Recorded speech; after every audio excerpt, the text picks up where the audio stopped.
हमारे मध्य में हमारे अतिथिगण पधार चुके हैं और संस्कृत में अतिथि का मतलब होता है जिसकी आने की तिथि पता ना हो, और जिनकी तिथि पता है वो अपने होते हैं। तो हमें तिथि पता थी, इसलिए हमें पता है कि अतिथि नहीं है, हमारे घर में हमारे ही लोग आए हैं। और एक मैं शौर्य की गाथा की जब बात करता हूं, जब एक सैनिक हमारे मध्य में, मैंने आपसे कहा था अभी थोड़ी देर में बच्चों को यही बता रहा था कि टीवी पर देखना और रियलिटी में देखना, इन दोनों में बहुत ज्यादा अंतर होता है। मैंने अभी बच्चों से कहा कि दो बच्चे अगर लड़ाई कर रहे हो और किसी को चोट लग जाए तो बड़ा फर्क पड़ता है, लेकिन सैनिक शहीद हो जाता तो फर्क नहीं पड़ता है। क्यों? क्योंकि वो रियलाइज नहीं कर पाते। और हमारा परम सौभाग्य है आज कि हमारे मध्य में परमवीर चक्र विजेता, जिन्होंने उन स्थितियों को कैसे, सर मैं एक छोटी सी बात कहता हूं, मैं संस्कृत पढ़ाता हूं तो हम एक श्लोक पढ़ाते हैं गीता का, नैनम छिन्दन्ति शस्त्राणि नैनम दहति पावकः न चैनम क्लेदयन्त्यापो न शोषयति मारुतः, कि इस आत्मा को कोई जला काट और सुखा नहीं सकता। लेकिन मैंने देखा है कि केवल ये हमारी वाणी में है, हमारे आचरण में नहीं है। जब मैं थोड़ा विचार करता हूं कि ये श्लोक किनके आचरण में है, तो पता चलता है कि भारतीय सेना का प्रत्येक सैनिक इस श्लोक को अपने जीवन में चरितार्थ करते हुए अपना जीवन जी रहा है। जब कोई दुश्मन आता है तो वो शरीर की परवाह किए बिना और आत्मा का अमरत्व जानते हुए और अपने आप के प्राणों की आहुति दे देता है। मुझे लगता है गीता यदि किसी के जीवन के अंदर है तो हमारी सेना के अंदर है। इसीलिए मैं पूरी सेना का और सेना के प्रतिनिधि के रूप में हमारे सम्मान करता हूँ, स्वागत करता हूँ, अभिनंदन करता हूँ। इस कार्यक्रम को अब आगे की तरफ ले जाते हुए मैं सभी अतिथियों से निवेदन करूंगा कि आप दीप प्रज्वलन कर मंच पर अपना आसन ग्रहण करें। ओम शन्नो मित्रः संवरुणः शन्नो भवत्वर्यमा शन्न इन्द्रो बृहस्पतिः शन्नो विष्णुरुक्रमः। ओम नमो ब्रह्मणे नमस्ते वायो त्वमेव प्रत्यक्षं ब्रह्मासि त्वामेव प्रत्यक्षं ब्रह्म वदिष्यामि ऋतं वदिष्यामि सत्यं वदिष्यामि तन्मामवतु तद्वक्तारमवतु अवतु माम् अवतु वक्तारम्। ओम दीप ज्योतिः परम ज्योतिः दीप ज्योतिर्जनार्दनः द्वेष बुद्धि विनाशाय आत्म ज्योतिः नमोस्तुते। मैं मंच पर सभी अतिथियों का सम्मान करते हुए आपसे निवेदन करूंगा कि आप अपना आसन ग्रहण करें।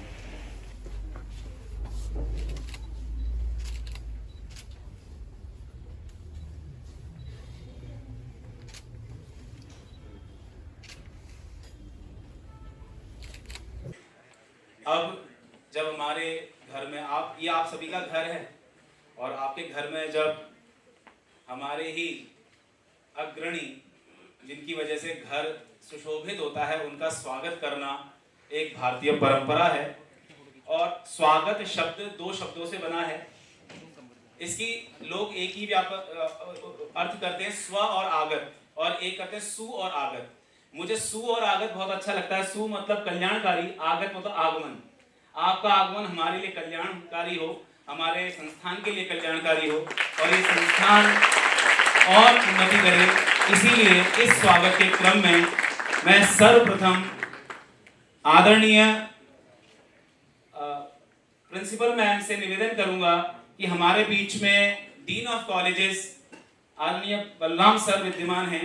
आप शॉल और प्लांट द्वारा उनका स्वागत करें।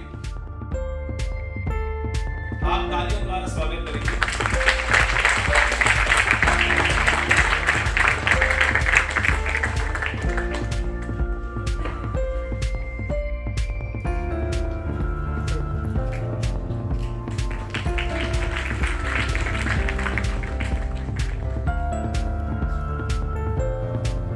इसी क्रम में मैं आदरणीय प्रोफेसर बलराम पाटिल सर से निवेदन करूंगा कि आप हमारे बीच में परमवीर चक्र विजेता आदरणीय योगेंद्र यादव जी का शॉल तथा प्लांट देकर सम्मान करेंगे और आप सभी से निवेदन करूंगा सैनिकों वाली पार्टी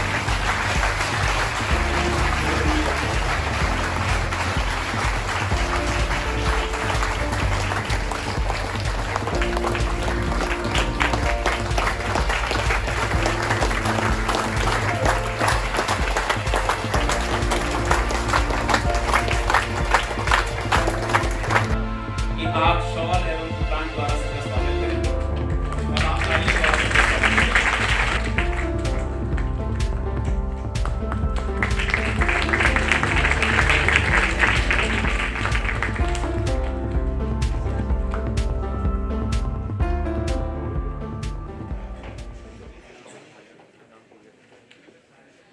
आपने एक घटना सुनी होगी कि महाभारत में जब अर्जुन और दुर्योधन जाते हैं कृष्ण के पास और कहते हैं कि आप हमारा साथ दीजिए, तो भगवान कृष्ण कहते हैं कि मैं चक्र नहीं उठाऊंगा, शस्त्र नहीं उठाऊंगा, तो आप मांग लो। तो दुर्योधन जो है वो नारायणी सेना लेके आ जाता है और अर्जुन श्री कृष्ण को उठा के अपने साथ ले आते हैं और श्री कृष्ण उनके सारथी बनते हैं। मुझे लगता है कि अर्जुन जो इतने महान योद्धाओं के साथ युद्ध कर पाए उसमें सारथी का बहुत बड़ा एक रोल होता है। तो इस कॉलेज की सारथी जो इस कॉलेज का संचालन कर रही है आदरणीय रमा मैम हमारे बीच में विद्यमान है। मैं राम प्रताप जी से निवेदन करूंगा कि प्लांट और शॉल द्वारा मैम का स्वागत करें और आप सभी से निवेदन करूंगा अपनी प्राचार्य अपनी अभिभावक उनका तालियों द्वारा आप सभी स्वागत करेंगे।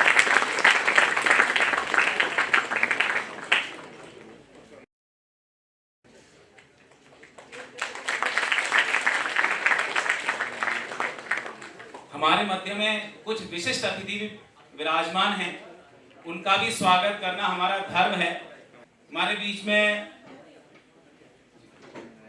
डॉक्टर विष्णु शंकर जी विद्यमान हैं। आप नेशनल मीडिया कन्वीनर हैं IMCTF के। मैं ओपी सर से निवेदन करूंगा कि सर का स्वागत करेंगे प्लांट के द्वारा। OP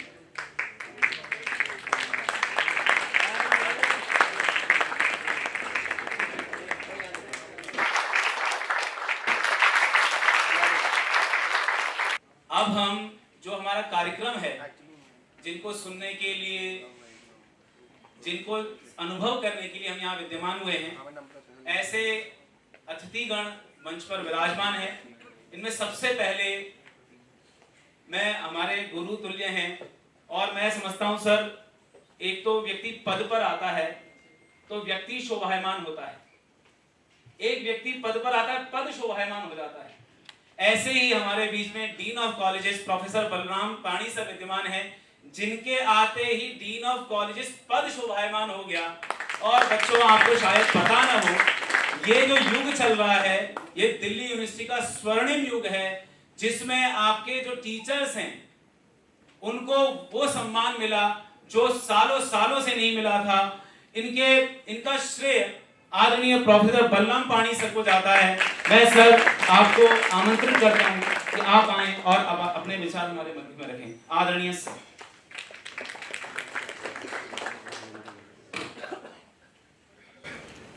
Sukumara, namaskar. Good afternoon, everybody. सम्मानित मंच पे ये पगारे परमवीर चक्र श्रीमान योगेंद्र यादव जी, आदरणीय श्री गुणवल कोठारी से, प्रोफेसर रमा मैम तो अभी किसी और कार्यक्रम में चले गए, और जोगदत्त जी और distinguished guests, delegates, and my dear student friends and my own colleagues. Here we have been together for a occasion that is we are just respecting our real heroes. Means those who have sacrificed their life, everything for the sake of our mother nation.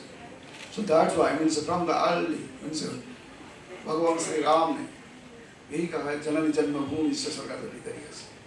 अगर इसी बात को means who have means real sense, who is saying that it is my motherland at any cost, I will save my motherland.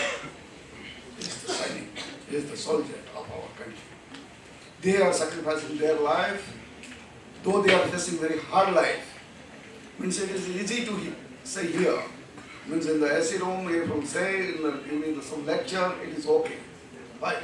But whenever you go to the real field, means it is very, very difficult. Means even the very harsh climatic conditions. And you know, right now in the glaciers, means it is minus 50 degrees, minus 60 degrees, and at that conditions also they are working there. Means whenever the temperature it is going beyond 50 degrees, still then they are in Rajasthan.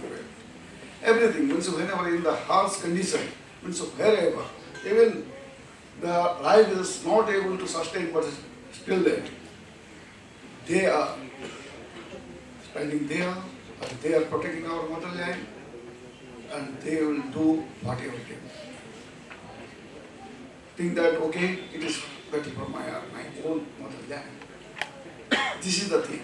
So here, right now, we are just celebrating, and in the real sense, means whenever you say, means one statement is that, means if there is the very, very important work in our country, means in any country, if you want to say that the only just give 10 very important duties of the citizen of a particular country, what is that? The important duties, the 10 important duties. It is only to save our country, save our country, save our country, save our country. Means all the 10 important programs are that is the save our country. In the real sense, these soldiers, they are doing so. Means just we are giving the support. Means we should respect them. They don't want anything from us. They just means whenever they are in presence of our group, you will have to respect them properly. And means whatever they have sacrificed, it is always means whenever you go to the Google, means you can find it what is the Paramvir Chakra or whatever it is. But whenever you will find someone before you, then you should means your sense, means whenever you are reading your newspaper at the early morning, whenever you are saying that okay, means some soldiers, some defense personalities, they have sacrificed their life. Means at that time, your day, means wherever you read all these things, and you think that okay, this day is very, very bad day for us. Why? Because we have certain respect, some certain things in our mind that okay, they are the real heroes. They are saving our country because we are enjoying everything because of them. And therefore, we are here to respect them. And then the real sense means nowadays it is there. Our Honorable Prime Minister is saying that every time he is saying that, means whenever you will make on the way, on the railway station, in the bus stand or wherever, in any army personalities, not even army personalities, whenever the uniform people, means those who are in the defense and who are in the police, means wherever you will find some uniform personalities, you will have to respect them, and they are itself. That is nothing, means you are losing nothing. Rather, you are giving a great respect to our real heroes. They will be, they just want these things, nothing else. They are not interested for anything. Means whenever you will give some respect, and in the other sense, they will give return to you. Means that is true. They will give you a safe country. And that's why I respect and I give the big salute to our Paramvir Chakra, Sri Jogindra Yadav ji, and you have been here, so that's why I am very much thankful. And,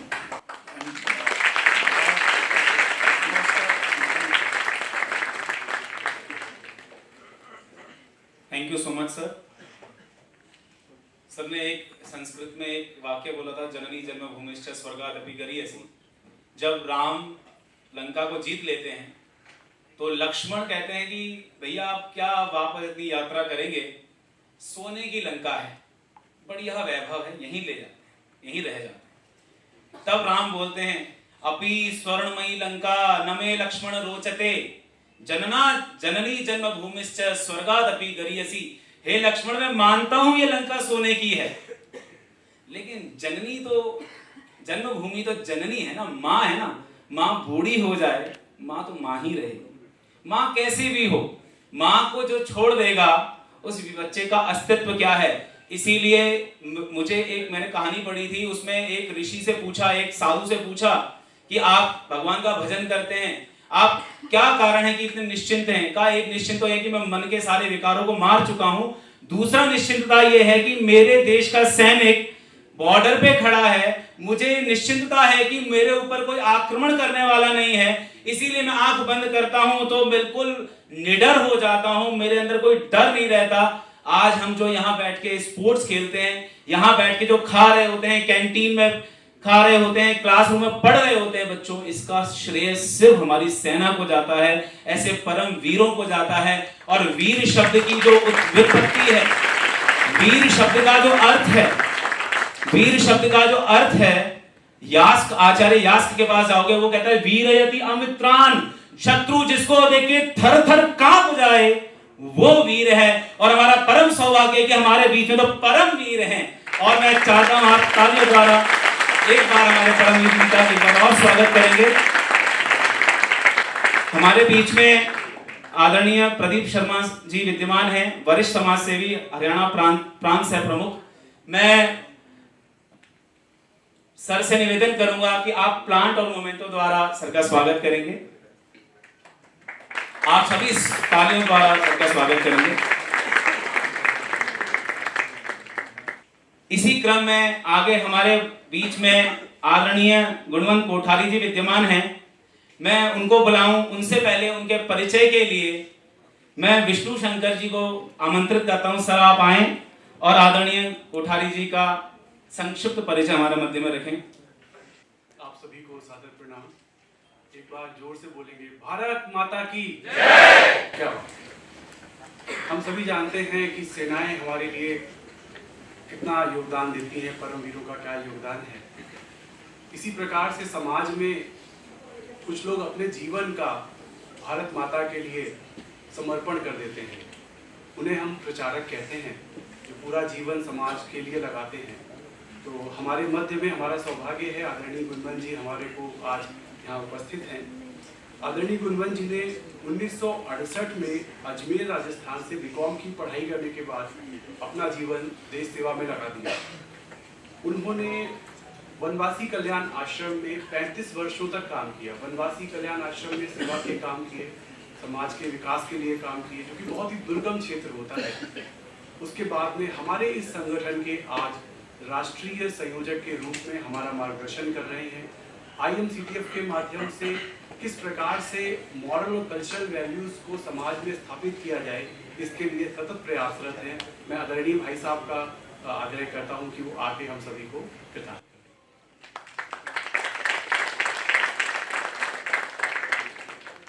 सभी को मेरा सादर नमस्कार। Hansraj college भी अपना 75 वर्ष पूरी हो जाने के बाद में स्वर्ण जयंती वर्ष मना रहा है ना। उसी क्रम के अंदर हमारे आज़ादी के भी 75 वर्ष पूरे हो गए। अमृत महोत्सव भी हमने मनाया। उसी कड़ी के अंदर IMCTF ने भी अपने देश के अंदर 1857 से लेकर के अब तक जिन्होंने संघर्ष किया है उनको हम स्मरण करें, ये कार्यक्रम की रचना की। आज बहुत अच्छा लग रहा है, आनंद अनुभव हो रहा है। इस कॉलेज के इस सभागार के अंदर जिन्होंने अभी थोड़ी देर पहले अपना वक्तव्य दिया, dean of college Delhi university आदरणीय श्री बलराम जी पनी, जिनको सुनने के लिए और हम आए हैं और मैंने उनको सुना है। और जब वे बोलेंगे आदरणीय योगेंद्र जी यादव, आप स्वयं अनुभव करेंगे इसके शरीर के ऊपर 21 बुलेट लगी हुई हो और उसके अंदर ये जिजीवी सा हो कि मैं जीवित रहूंगा। वो सारा वर्णन जब आप सुनेंगे तो आप खुद आश्चर्यचकित हो जाएंगे।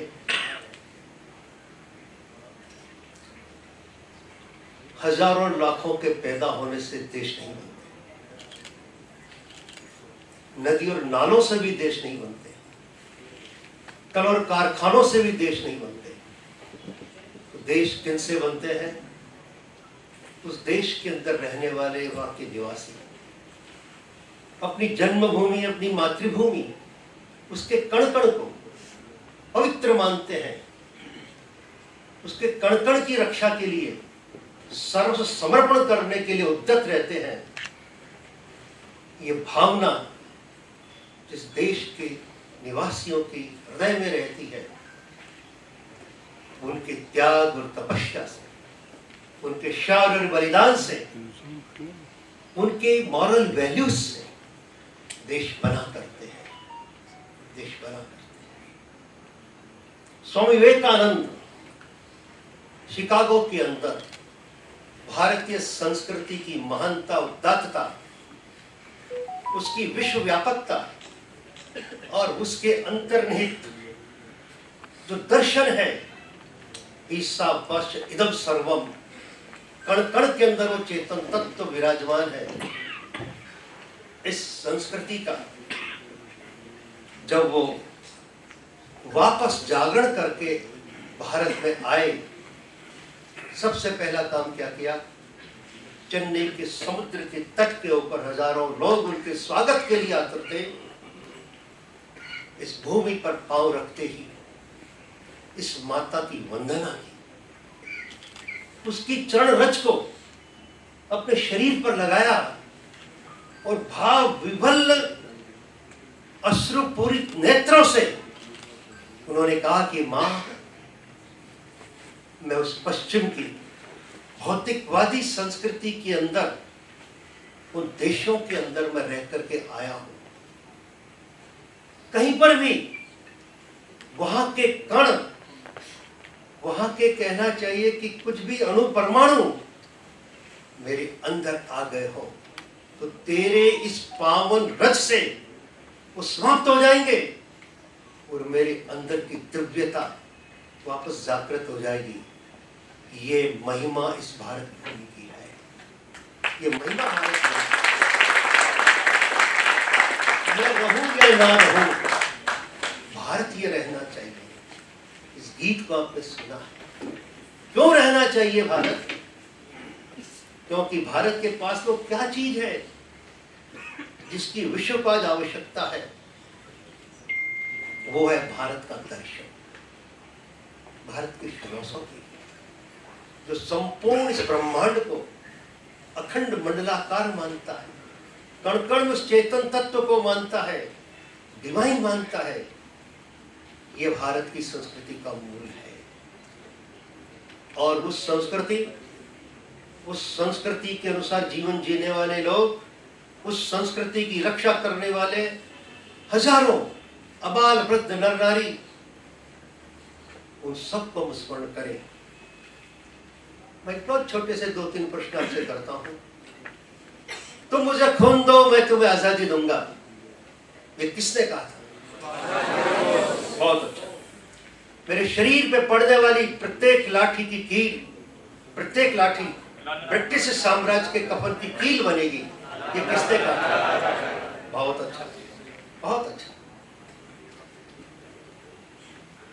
एक युवक को पकड़ा जाता है इंग्लैंड के अंदर, जहाज में लाया जाता है, फ्रांस के तट के 1 किलोमीटर पहले वह कूद जाता समुद्र में, तैर के जाता है गोलियों की बौछारों के बीच में।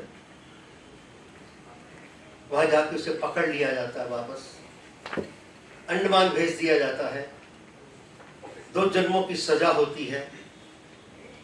आपने किसी ने गांव के अंदर बैल के द्वारा कोल्लू में की जगह लग के घानी का तेल निकलते किसी ने देखा हो तो उस युवक को वो 15 किलो का वजन लेकर के बेल की जगह घूम करके पास से तेल निकाल करके देना पड़ता है। अगर गति रुक गई तो कोड़ा पड़ता है। उस सेल्युलर जेल के अंदर 7 फीट ऊंची, 4 फीट चौड़ी, कहीं वेंटिलेशन नहीं, इतनी सी खिड़की, उस जेल को मैं देख करके आया हूं। वहां रखा जाता है, कोई एक दूसरे को देख नहीं सकता, सुन नहीं सकता, बात नहीं कर सकता। ऐसी कठोरतम पीड़ाओं को, सजाओं को सहन करते हुए भी उसके अंदर का कवित्व, उसके अंदर का काव्य, उसके अंदर का साहित्यकार मरता नहीं है।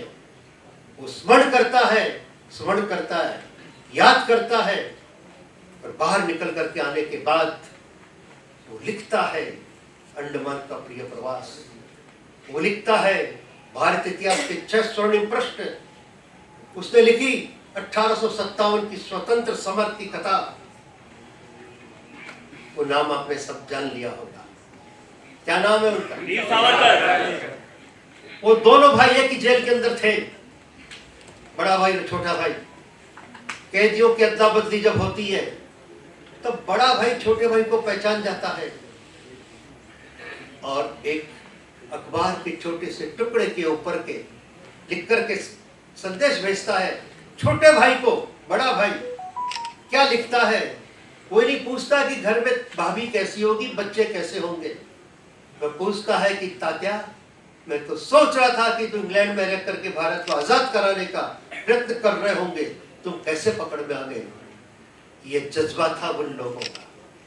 क्षमा करना, उस महापुरुष के प्रति मेरी बहुत श्रद्धा है, लेकिन एक चीज जो 47 के बाद उस महापुरुष ने तो शायद इसने अपनी सम्मति नहीं दी होगी, लेकिन उनके बाद के अनुयायियों ने, आप जो सुनते हैं 15 अगस्त को एक रिकॉर्ड चलती है, दे दी हमें आजादी बिना खड़ग बिना ढार।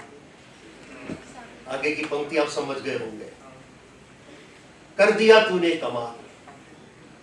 क्या आप मानते हो हमारे देश को आजादी बिना खून की बूंद बहाए मिली? किस किस की ऐसी मान्यता है? एक भी बूंद खून नहीं बहाया और देश आजाद हो गया, ऐसा आप कह सकते हैं? तो आपने हाथ खड़ा क्यों किया? मेरा कहना ये है कि जो ठीक ठीक, जिन्होंने बलिदान दिया। आप पढ़िए चंद्रशेखर आजाद की जीवनी,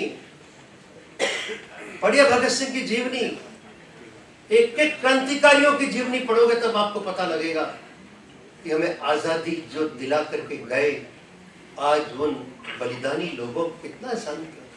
क्या जानते हैं वासुदेव बलवंत फड़के को? क्या जानते हैं चापलेकर बंधुओं को? मैंने महाराष्ट्र के अंदर पूना में पूछा कि कौन था वासुदेव बलवंत फड़के, बच्चे जवाब नहीं दे पाए, उनको पढ़ाने वाले टीचर जवाब नहीं दे पाए। अब आप याद करिए, क्या ये ठीक है कि हम अपने पूर्वजों को भूल जाएं, जिनके इन बलिदानों के कारण से आज जो स्वतंत्र वातावरण के अंदर रह रहे हैं, हमें सब प्रकार की स्वतंत्रता मिली हुई है। आज उन बलिदानी लोगों को याद करने का दिन है। इसलिए IMCTF ने 21 परमवीर चक्र विजेताओं के ये चित्र सामने लगाए हैं। 3 उनमें जीवित है, 21 बलिदानी को। जब आप इनके बारे में पढ़ोगे तब आपको ध्यान में आएगा। आज तो प्रत्यक्ष हमको सुनने को मिलेगा। मैं अधिक समय नहीं लेना चाहता, तो इतना सा ही निवेदन करके मेरी वाणी को विराम दूंगा कि हम अपने देश के बलिदानी हीरोज को याद करें और याद करके नूतन भारत के भविष्य के निर्माण में हम अपनी भूमिका निभाने के लिए प्रस्तुत हों, क्योंकि आज सारा विश्व भारत की ओर देख रहा है। किस लिए देख रहा है? आज ग्लोबल वार्मिंग है, इकोलॉजी इम्बैलेंस है, ओजोन की परत में छेद पड़ गए हैं। 150 साल पहले तो शब्द हमने नहीं सुने थे, और आज ये है हमारे सामने चैलेंज। इसका उत्तर वेस्ट के पास नहीं है, उनके पास नहीं है, इसका उत्तर भारत के पास है। और भारत का मतलब है भारत की फिलॉसफी, भारत का दर्शन, उसमें इसका उत्तर है। इस लोग कहते हैं लोकेश पूर्व की ओर देखो, समाधान उसके पास में है। अब इतनी बड़ी एक यानी अपेक्षा पूरे विश्व के फिलोसोफर, साइंटिस्ट, रिसर्च स्कॉलर हमसे कर रहे हैं, और हम भारत के वासी हम उस महान संस्कृति के अनुयायी, हम भारत के बारे में कितना जानते हैं, ये सबसे महत्वपूर्ण विषय है। इसलिए भारत के बारे में जानो। भारत क्या है, जमीन पर टुकड़ा नहीं है। भारत के पास जानने के भारत को मानो, और मानने के बाद में भारत के बनो, और भारत को बनाओ। भारत के बनने का मतलब है जितनी आज समस्याएं अपने देश के अंदर, उस समस्याओं का समाधान हम करेंगे, और हम करने के लिए हमको योग्य बनना पड़ेगा, फिर भारत को बनाएंगे। इसी आशा के साथ मैं मेरी वाणी को विराम देता हूं।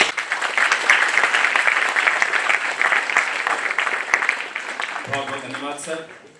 मैं अब जिनके लिए हम सभी यहाँ पर विद्यमान हैं, जिनको सुनने की बड़ी उत्कंठा हमारे मन में है, मैं उनको बुलाऊं उससे पहले एक छोटी सी बात कहूंगा कि सर अभी आए थे, आदरणीय योगेंद्र यादव जी, तो मैंने कहा सर यहाँ एक गजल का प्रोग्राम भी चल रहा है। सर ने कहा कि भाई शब्दों के जो खेलते हैं उनको सब सुनने जाएंगे, हमें सुनने कौन आएगा। तो सर ने कहा शब्दों में बड़ी ताकत होती है। सर मैं क्योंकि दर्शन भी पढ़ाता हूं, तो मैं थोड़ा कह रहा हूं कि शब्दों से भी ज्यादा एक जगह और ताकत होती है, जिसे हम भाव कहते हैं। जब व्यक्ति बहुत ज्यादा प्रेम में आ जाता है ना, तो वो मौन हो जाता है, आंसू निकल आते हैं। जब बहुत ज्यादा क्रोध में आता है तो मौन हो जाता है, आंसू निकल आते हैं। जब वो बहुत ज्यादा घृणा हो जाती है तो वो मौन, किसी भी प्रकार के भाव का जब अतिरेक होता है, बहुत ज्यादा हो जाता है, वो शब्द वहां असमर्थ हो जाता है, मौन हो जाता है। तो सर यहाँ तो देशभक्ति का भाव, तो यहाँ शब्द के जादूगरों का काम नहीं है सर, यहाँ आप जैसे परम वीरों का काम है। इसीलिए आप देख रहे हैं कि आप कितने बच्चे आए हैं और कितने लोग आपको सुनने के लिए आ रहे हैं। अब जबकि शब्द मैंने कहा कि अक्षम है, शब्द सामर्थ्यशाली नहीं है किसी बड़े व्यक्तित्व के बारे में बोलने के लिए। मैं उनको बोलने के लिए बुलाऊं, उनके परिचय से पहले मैं अपने स्वरांजलि के जो बच्चे हैं उनसे निवेदन करूंगा कि आप आए, पहले वंदे मातरम एक गीत गाकर सर का अभिनंदन और सर को बुलाएंगे। इससे पहले आप एक वंदे मातरम गीत हमारे सामने प्रस्तुत करेंगे। स्वरांजलि।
सुजलां सुफलां मातरं वन्दे मातरं श्यामलां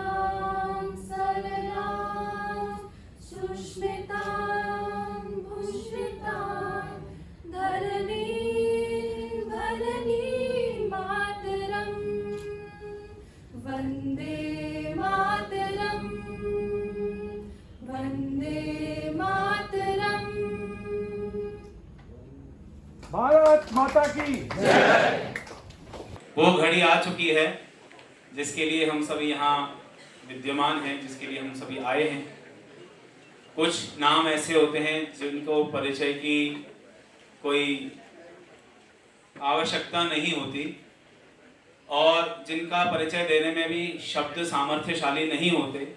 ऐसे महान विभूति हमारे बीच में विद्यमान है आदरणीय योगेंद्र यादव जी, और एक वीडियो के माध्यम से सर का परिचय और उसके बाद सर को मैं आमंत्रित करता हूं अपने वक्तव्य के लिए आदरणीय परमवीर चक्र विजेता योगेंद्र यादव।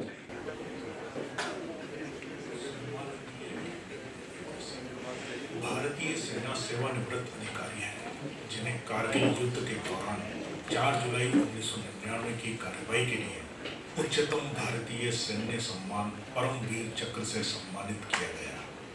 मात्र 19 वर्ष की आयु में परमवीर चक्र प्राप्त करने वाले ग्रेनेडियर यादव सबसे कम उम्र के सैनिक हैं जिन्हें ये सम्मान प्राप्त हुआ। 10 मई 1980 को उत्तर प्रदेश के बुलंदशहर जिले के औरंगाबाद अहिर गांव में एक फौजी परिवार में हुआ था। उनके पिता रामकरण सिंह यादव ने 1965 से 1971 के भारत पाकिस्तान युद्धों में भाग लेकर कुमाऊं रेजिमेंट में सेवा की थी। पिता से 1962 भारत चीन युद्ध और 1965 और 1971 के भारत पाकिस्तान युद्ध की कहानियां सुनकर बड़े हुए दोनों भाई भारतीय सेना में भर्ती हुए। इनके बड़े भाई जितेंद्र सिंह यादव भी सेना की ईएमई शाखा में हैं। यादव 16 साल और 5 महीने की उम्र में ही भारतीय सेना में शामिल हो गए थे। ग्रेनेडियर यादव 18 ग्रेनेडियर्स के साथ कार्यरत कमांडो प्लाटून घातक का हिस्सा थे, जो 4 जुलाई 1999 के शुरुआती घंटों में टाइगर हिल पर 3 सामरिक बंकरों पर कब्जा करने के लिए नामित की गई थी। बंकर एक ऊर्ध्वाधर बर्फ से ढके हुए 1000 फुट ऊंची चट्टान के शीर्ष पर स्थित थे। यादव स्वेच्छा से चट्टान पर चढ़ गए और भविष्य में आवश्यकता की संभावना के चलते रस्सियों को स्थापित किया। आधे रास्ते में एक दुश्मन बंकर ने मशीन गन और रॉकेट फायर खोल दी, जिसमें प्लाटून कमांडर और 2 अन्य शहीद हो गए। अपने गले और कंधे में 3 गोलियां लगने के बावजूद यादव शेष 60 फीट चढ़ गए और शीर्ष पर पहुंचे। गंभीर रूप से घायल होने के बावजूद वो पहले बंकर में घुस गए और एक ग्रेनेड से 4 पाकिस्तानी सैनिकों को मार गिराया और दुश्मन को स्तब्ध कर दिया, जिससे बाकी प्लाटून को चट्टान पर चढ़ने का मौका मिला। उसके बाद यादव ने अपने 2 साथी सैनिकों के साथ दूसरे बंकर पर हमला किया और हाथ से हाथ की लड़ाई में 4 पाकिस्तानी सैनिकों को मार गिराया और प्लाटून टाइगर हिल पर काबिज होने में सफल रही।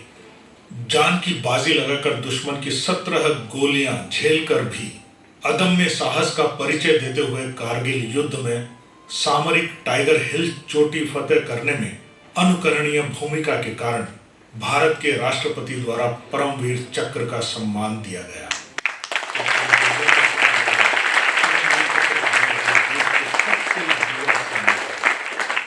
योगेंद्र सिंह यादव को टाइगर हिल का टाइगर कहा जाता है। वो कौन बनेगा करोड़पति शो में अमिताभ बच्चन के विशेष आमंत्रण पर अपने साथी परमवीर चक्र विजेता सूबेदार संजय कुमार के साथ शामिल हुए और जीती गई पूरी धनराशि आर्मी वेलफेयर फंड में दान कर दिया। आइए कैप्टन योगेंद्र सिंह का स्वागत करते हैं।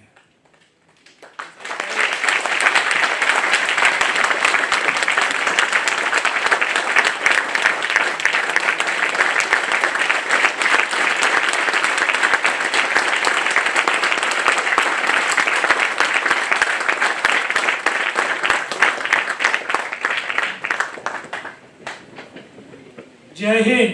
जय हिंद। यूं ही आपका जोश निरंतर बना रहे, ऐसी शुभकामनाएं हैं। और आज मैं बड़ा सौभाग्यशाली हूं कि इतने बड़े शिक्षाविद वृद्धजन जिनके सानिध्य में जो इस समाज और राष्ट्र को, युवाओं को एक नई दिशा दिखा रहे हैं। और सच कहा था अभी कोठारी जी सर ने कि ये जो विश्व का भूखंड का एक छोटा सा भूखंड है, पूरे विश्व की धरती को कोई किसी को माँ नहीं बोलते हैं, बस इस भूखंड को माँ बोलते हैं। क्यों बोलते हैं? कोई विशेष कुछ भी नहीं, जैसे वो है धरती ऐसे ही ये धरती है। तो ये देश सीमाओं से नहीं बनता, कागज खींची लकीरों से नहीं बनता। ये देश बनता है देश के नागरिकों से। किसी कवि ने बहुत अच्छा कहा है कि सीमाएं नहीं बना करती कागज खींची लकीरों से, ये तो घटती बढ़ती रहती हैं वीरों की शमशीरों से।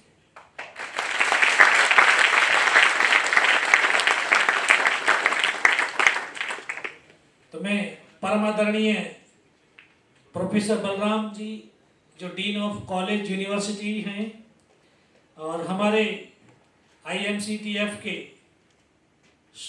परम आदरणीय कोठारी जी, प्रिंसिपल मैम और तमाम सम्मानित जो भारत के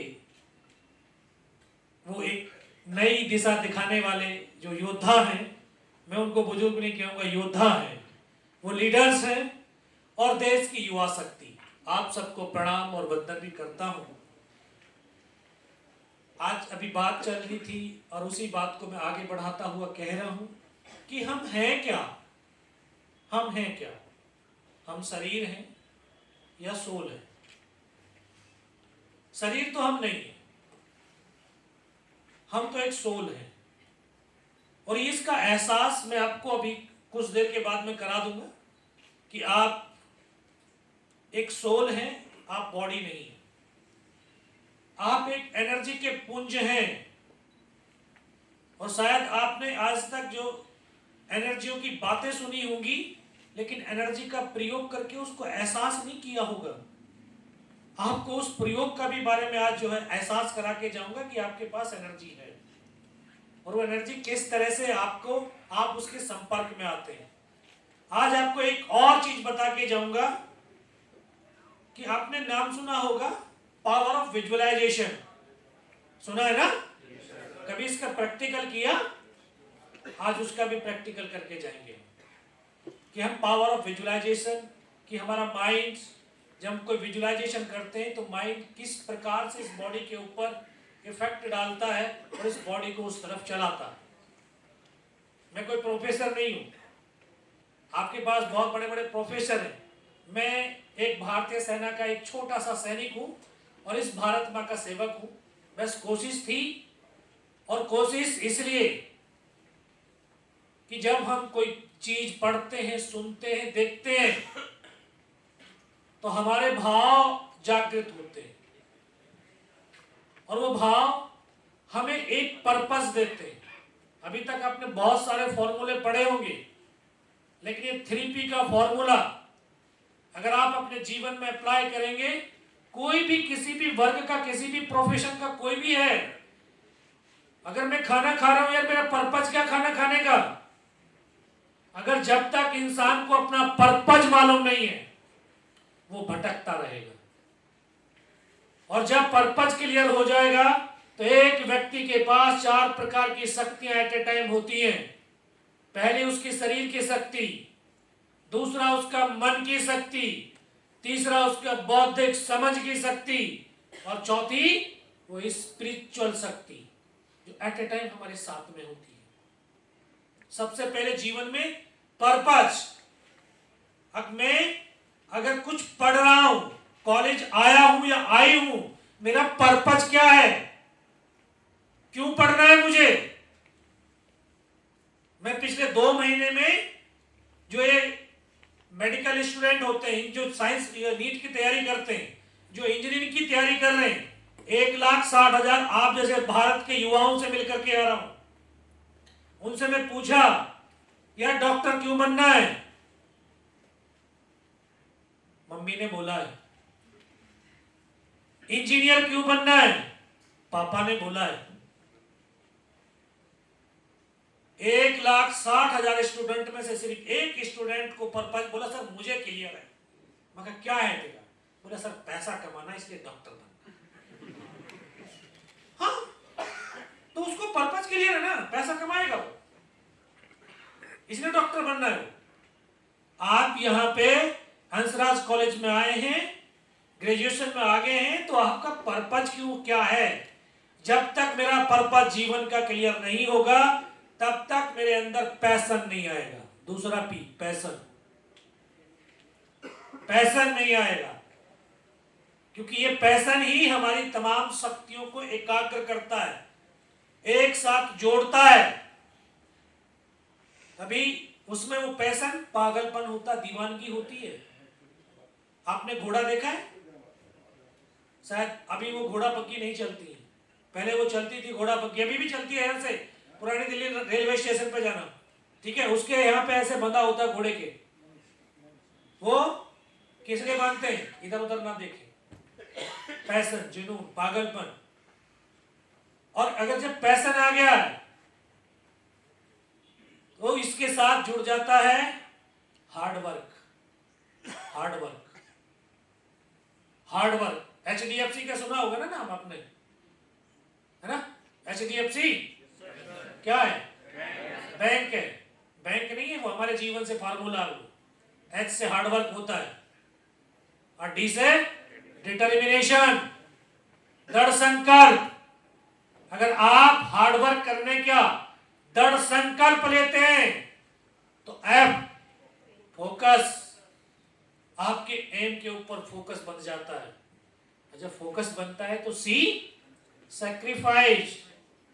किस चीज का? आपकी अपनी मनमर्जी का। जो आप अपनी मनमर्जी से खाते हैं, सोते हैं और जो काम करते हैं उसमें सैक्रिफाइस करना पड़ेगा, तभी आप अपने पैशन में बंध पाएंगे। और फिर तीसरा पी स्टार्ट होता है। क्या हो सकता है तीसरा पी? परफॉर्मेंस। परफॉर्मेंस कि जब आप इस तरह का काम करेंगे तो आपका परफॉर्मेंस किस स्तर तक पहुंच सकता है, किस पराकाष्ठा तक आप जा सकते हो, ये शायद आपको भी एहसास नहीं है, आभास नहीं है। तो ये चीज करने के लिए DSC क्या है? DSC का फुल फॉर्म जानते हो? नहीं जानते हो? डिफेंस सिक्योरिटी कोर, है ना? जो फौजी रिटायरमेंट होते हैं उसके लिए जो है ना DSC की भर्ती होती है। लेकिन ये हमारे जीवन लाइफ से है कनेक्टेड। D discipline. अगर ये चीज कर रहे हो, डिसिप्लिन जीवन में नहीं है, आप कुछ प्राप्त ही नहीं कर सकते। S सेल्फ कॉन्फिडेंस, आत्मविश्वास। और आत्मविश्वास किससे आता है? निरंतरता, कंटिन्यूटी। C जब आपकी लगातार आप अभ्यास करते हैं उससे आपका सेल्फ कॉन्फिडेंस बढ़ता है। और ये आपने प्रत्यक्ष रूप से अभी देखा होगा कि अभी पैरालंपिक हुए थे, उस भारत की बिटिया के पास हाथ नहीं है, उसने पैरों से तीर कमान चला करके गोल्ड पे निशाना साध दिया। ये कॉन्फिडेंस।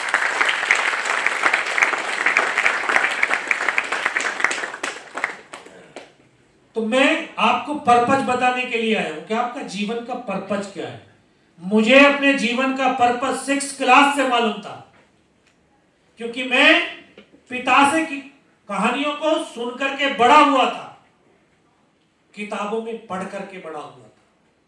6th क्लास में पढ़ा था कि एक हिंदुस्तान का ऐसा सैनिक जो टैंक से लड़ाई लड़ता है और 8 पाकिस्तानी पैटर्न टैंकों को ध्वस्त कर देता है और 9वें पे निशाना लगाते लगाते मां भारती की गोद में सो जाता है।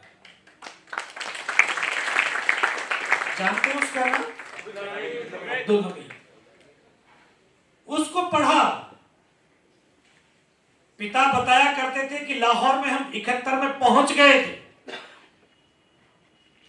चारों तरफ लाशें पड़ी होती हैं, खाना नहीं मिलता, पानी नहीं मिलता, फिर भी वो लक्ष्य की तरफ बढ़ना होता है। जिस तरह से आप बच्चे जिज्ञासु हैं, जानने की एक जिज्ञासा है, तो मन में उठता है ना सवाल, यार बिना खाना खाए बिना पानी पिए इंसान जिंदा कैसे रह सकता है?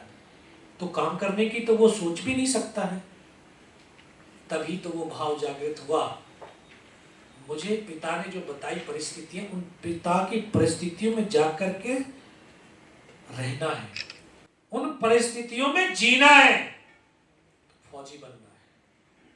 और फौजी क्यों बनना है? ये भी पर्पज था, युद्ध लड़ना है। 6th क्लास में एक बच्चे की आयु कितनी होगी?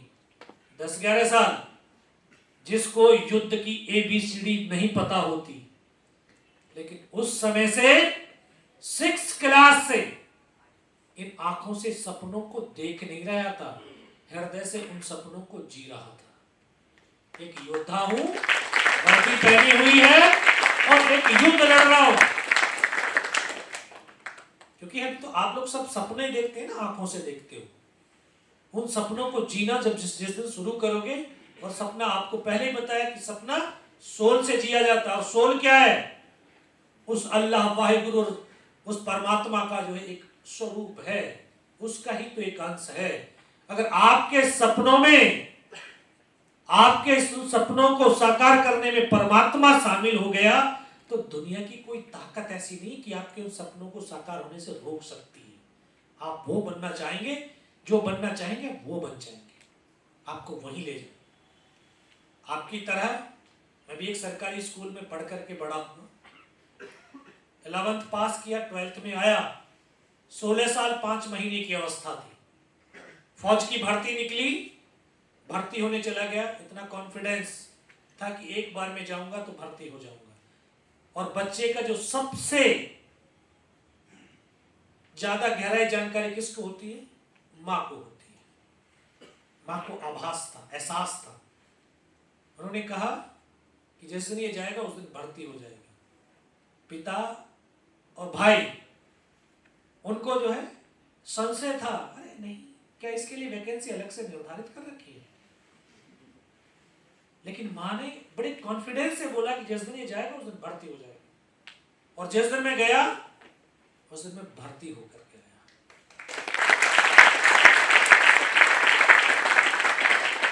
और ऐसा नहीं है कि जो बड़ी विस्मित भरी निगाहों से आप देख रहे हैं कि यार ये बड़ा शक्तिशाली व्यक्ति आकर के खड़ा हो गया। मैं कोई शक्तिशाली व्यक्ति नहीं हूं। आप लोगों की तरह एक माँ के गर्भ से पैदा हुआ एक किसान और जवान का बेटा हूं। यहां से मात्र 60 किलोमीटर दूर मेरा गांव है, वहीं से हूं। लेकिन एक अंदर से जो ज्वाला थी, जो भाव थे, उनको जीता हुआ ही तो गया। और जब मैं 48 किलो का था मैं, और 50 किलो का फौज में लेते हैं, जब फिजिकल ट्रेन वो चल रहा था टेस्ट, 1 दर्जन केला खाया, पानी पिया, तब जाकर के 50 किलो वजन पूरा किया। और मेरा अगले वाला साथी बोल रहा था, यार पानी पी करके और केले खा करके पेट को फुलाएगा, चेस्ट को फुलाएगा, मैं वजन पूरा हो जाएगा तो चेस्ट अपने आप हो जाएगा। और भर्ती हो गया। अभी आप अपने कैरियर की यहाँ पर हंसराज कॉलेज में ट्रेनिंग कर रहे हैं, और मैं भर्ती होकर के अपनी फौज की ट्रेनिंग में गया। वो ट्रेनिंग और ये ट्रेनिंग में जमीन और आसमान का फर्क है। यहाँ आप पंखे में, एसी में अपनी ट्रेनिंग करते हो, 8 या 10 बजे से आपकी क्लासेस शुरू होती हैं, आप 6 बजे उठते हो आराम से। फौज की ट्रेनिंग सुबह 3:30 बजे शुरू होती है, रात के 11 बजे तक चलती है। वो आग की तप्त भट्टी है। तो उस 1 साल उस आग की भट्टी में हमारे जो इंस्ट्रक्टर थे, जिस तरह से आपके यहाँ पर प्रोफेसर अपने ज्ञान से, क्षमता से, कौशलता से आपके अंदर वो क्षमता, योग्यता पैदा करना चाहते हैं, ताकि वो जीवन में आने वाली जो चुनौतियां हैं उनका आप आसानी से सामना कर सके। तो ऐसे ही हमारे वो इंस्ट्रक्टरों ने, जो वहां पे टीचर थे, उन्होंने 9 महीने तक अपनी क्षमता से, सक्षमता से, कौशलता से उस आग की भट्टी में तपाया। क्योंकि जब 9 महीने के बाद एक सिविलियन बच्चा वो फिर फौजी बन करके बाहर आता है, और फौजी तो इस राष्ट्र का विश्वास और भरोसा होता है। क्योंकि जब वो अपने बदन पर वो वर्दी पहनता है, तो तो वो वर्दी कोई मामूली कपड़ा नहीं है, वो लाखों करोड़ों सैनिकों के खून से संचित वो पावन पवित्र पुनीत वो वर्दी है, वो राष्ट्र का विश्वास और भरोसा है, वो तिरंगे की आन बान और शान है, जिसके लिए वो पल भर में एक सैनिक को आपको प्रदान करता है। ऐसी वर्दी पहन करके पहली पोस्टिंग कश्मीर गया, लेकिन आज एहसास होता है कि मैं गया ही नहीं था, मुझे तो मेरे परमात्मा ने वहां पर भेजा था, क्योंकि उस धरती पर कुछ दिन के बाद युद्ध होने वाला था। और हम तो इन आंखों से उतना देख सकते हैं जितना देखा जा सकता है, परमात्मा ने तो हमारे जन्म से लेकर के मृत्यु तक का पूरा पथ देखा हुआ। और बड़े युद्ध को लड़ने से पहले छोटे युद्धों का हिस्सा बनना जरूरी होता है। आपको 12th कराया ना, 12th बोर्ड की एग्जाम देने पड़े ना, किस लिए? वो एक सीढ़ी थी आगे जाने के लिए। आपको 12th ना करा के हाई स्कूल के बाद सीधा जो है इसमें ग्रेजुएशन में एडमिशन नहीं मिलता, और मिल भी जाता तो आप वो कौशल, वो क्षमता, वो योग्यता उस नहीं आपके अंदर आ पाती, वो समझ नहीं आ पाती। तो बड़े युद्धों को लड़ने से पहले छोटे युद्धों का हिस्सा, और 1990 से आज तक उस कश्मीर की धरती पर भारतीय सेना उग्रवादियों के साथ, दहशतगर्दों के साथ एक युद्ध लड़ती हुई चली आ रही है। उस युद्ध का हिस्सा बनने का सौभाग्य मिला, बहुत सारे टेररिस्टों को मारने का भी मौका मिला, और धीरे धीरे समय अपनी गति से चलता रहा। मेरे नौजवान साथियों, जीवन में इस जिंदगी का सबसे बेशुमार कीमती चीज क्या है? सबसे बेशुमार कीमती चीज, यस, टाइम। जीवन का सबसे बेशुमार कीमती चीज है। आज का एक पल कल पूरी दुनिया की दौलत को किसी के चरणों में डाल करके कहना कि मुझे कल का वो पल वापस चाहिए, खरीद नहीं पाओगे। और दुनिया में कोई इतना बड़ा धावक नहीं हुआ कि आज के इस एक पल को कल दौड़ करके पकड़ सके। और इस समय की बहुत बड़ी ताकत और विशेषता भी है कि जो इंसान इस समय के साथ कदम से कदम मिला करके चला, इस समय ने उसको उसके लक्ष्य तक पहुंचा दिया। और इसकी और बड़ी विशेषता भी है, अगर आप रुक गए तो आपकी बाजू पकड़ करके चलने वाला नहीं है, ये आपको वहीं खड़ा हुआ छोड़ करके चला जाए। इसलिए समय के साथ कदम से कदम मिला करके चलिए। समय अपनी गति से चलता है। वर्ष 1998 आया, जब भारत और पाकिस्तान दोनों ने परमाणु परीक्षण किया। तत्कालीन प्रधानमंत्री माननीय अटल बिहारी वाजपेयी वो ये समझ चुके थे, उनको एहसास हो चुका था, आभास हो चुका था कि दोनों ही मुल्क बारूद के ढेर पर आकर के खड़े हो गए और छोटी सी भी नफरत की चिंगारी पूरी मानवता का विनाश कर सकती है। इसलिए उन्होंने शांति का पथ अपनाया। और ये सत्य है, जहां शांति होगी वहीं उन्नति और विकास होगा। चाहे अगर विश्व प्रकृति पूरा जो अगर उन्नति और तरक्की करे तो विश्व के अंदर शांति चाहिए। राष्ट्र की उन्नति और प्रगति के लिए राष्ट्र में शांति चाहिए। अगर समाज की प्रगति और उन्नति करनी तो समाज के अंदर शांति चाहिए। और अगर एक व्यक्ति को, ये व्यक्ति के ऊपर भी लागू है, अगर एक व्यक्ति अपने जीवन में उपलब्धि प्राप्त करना चाहता है, अपनी उन्नति और विकास करना चाहता है, तो उसके मन और चित्त के अंदर विचारों की शांति होनी चाहिए। अगर आपके अंदर शांति नहीं है, विचारों का द्वंद्व आपके मस्तिष्क में चल रहा है, तो आप कोई मुकाम पर पहुंच ही नहीं सकते। तो उसी शांति को कायम रखने के लिए भारत सरकार ने समझौता एक्सप्रेस शुरू किया, लाहौर बस यात्रा शुरू की गई, ताकि दोनों मुल्कों की आवाम मैत्रीपूर्ण, सौहार्दपूर्ण एक वातावरण में आगे बढ़े, मानवता का कल्याण हो और दोनों देश तरक्की की राह पर अग्रसर हो सके। लेकिन पाकिस्तान का जनरल परवेज मुशर्रफ वो नहीं चाहता था कि दोनों मुल्कों की आवाम के बीच शांति हो, सौहार्दपूर्ण वातावरण हो। तो उसने कारगिल, बटालिक, दरास, तुर्तुक ऐसे सेक्टर, ऐसी जगह जहां पर सर्दियों में -60 डिग्री टेम्परेचर जाता है। कल्पना कीजिए -60, दिल्ली में 5 डिग्री तक आया था और हम अपने बिस्तर से निकलना नागुजार समझने लगे थे। बोला आज तो छुट्टी कर लेते हैं, और छुट्टियां हो भी गई, स्कूलों की छुट्टियां हो गई।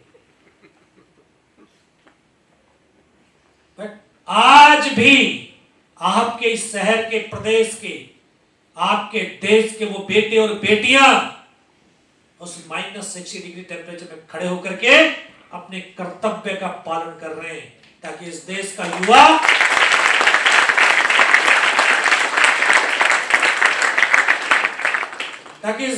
युवा अपने कैरियर को बना करके इस राष्ट्र को आंतरिक रूप से समृद्ध और सशक्त बना सके। वो अपने कर्तव्य का दिन रात पालन करते हैं। तो हमें भी वहां पर, और ये सच कहा किसी ने कि कायरों की कोई जमीन नहीं होती है। जो कायर और बुज़दिल होते हैं ना, उनकी कोई जमीन नहीं होती है।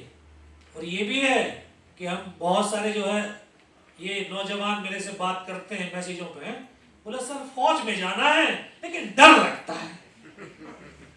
तो मैं उनको कह रहा हूं यार, बुज़दिलों की कोई जमीन नहीं होती है और कायरों की कोई फौज नहीं होती है। वहां तो शेर चाहिए भाई लड़ने के लिए। वहां आपको एयर कंडीशन रूम नहीं मिलेगा। वहां आपको 55 डिग्री टेम्परेचर में टेंट में रहना पड़ेगा और -50 डिग्री टेम्परेचर में भी टेंट में रहना पड़ेगा, क्योंकि देश की भौगोलिक स्थिति ऐसी है, हमारा ऐसा ही, कहीं 55 डिग्री है तो कहीं -50 डिग्री है, दोनों में रहना पड़ेगा। तो जिसमें साहस से वीर है, और देश के तो सारे नौजवान वीर ही हैं। मैं आपको फौजी बनाने नहीं आया भाई। अब ये सोच रहे हो सर फौजी की बात कर रहे हैं, फौजी बनाने आया। फौजी बनाने नहीं आया। फौजी वर्दी से नहीं होता, मन से होता है। भगत सिंह, सुखदेव, राजगुरु ने कोई वर्दी नहीं पहनी थी, लेकिन उनके अंदर देशभक्ति का जुनून था, जज्बा था, और वो 23 साल का लड़का हंसते हंसते फांसी के फंदे को चूम करके और अपने इस देश के लिए कुर्बान हो जाता है।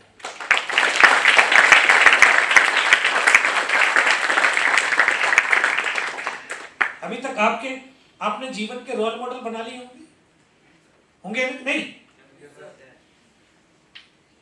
आप जिस तरह का अपने जीवन में रोल मॉडल बनाया है, उसी तरह के आप बनेंगे, इस निश्चित है। और ये गुरुओं से सीखा है। अगर आपके 5 दोस्त कर्मठ वाले हैं, साहस वाले हैं और जीतने की इच्छा रखने वाले हैं, तो छठे आप बनने वाले हो। अगर आपके 5 दोस्त ऐसे हैं कि यार हमें तो फेल होना, पढ़ना नहीं है, हमें तो कुछ करना नहीं है, तो छठे आप ही होने वाले हैं। संगत और रंगत, जिस तरह की संगत होगी उसी तरह का रंगत, आपके भाव बदले होने लगेंगे। तो मेरा जो रॉयल मॉडल था वो 21 साल का नौजवान, जिसने टैंक से टैंक की लड़ाई लड़ी और पूरी एक स्क्वाड्रन को बर्बाद कर दिया और खुद मां भारती की गोद में सो गया। लेकिन गर्व तब हुआ जब वो पाकिस्तानी कमांडर हिंदुस्तान आकर के उसकी मां के चरणों को छूता है और कहता है, मां तूने बेटा नहीं शेर को पैदा किया।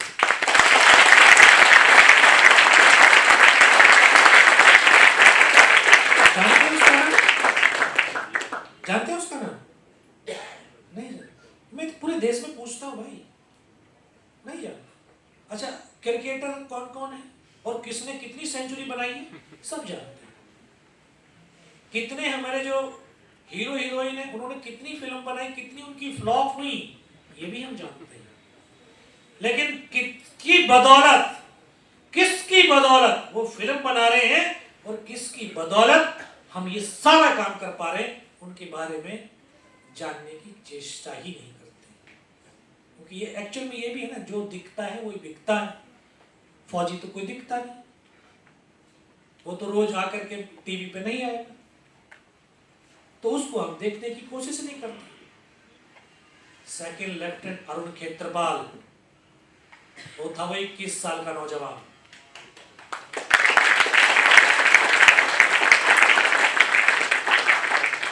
उसकी भी मेरी तरफ सिर्फ 2 ही साल की सर्विस थी। गर्व हुआ, वो मेरा जीवन का आदर्श था। तो हमें भी उस द्रास सेक्टर में भेजा। द्रास सेक्टर में सबसे पहले हमने तोलोलिंग टॉप के ऊपर युद्ध लड़ा। 22 दिन तक युद्ध लड़ा, 22 दिन तक। और 22 दिन लड़ते लड़ते हमने अपने 2 ऑफिसर, 2 जूनियर कमीशन ऑफिसर और 21 जवानों को खोया था, 21 को। तब जाकर के 12 जून 1999 को, अगर इसका प्रेजेंटेशन है उधर है, प्रेजेंटर कहाँ है, आपको जरा दिखा दे।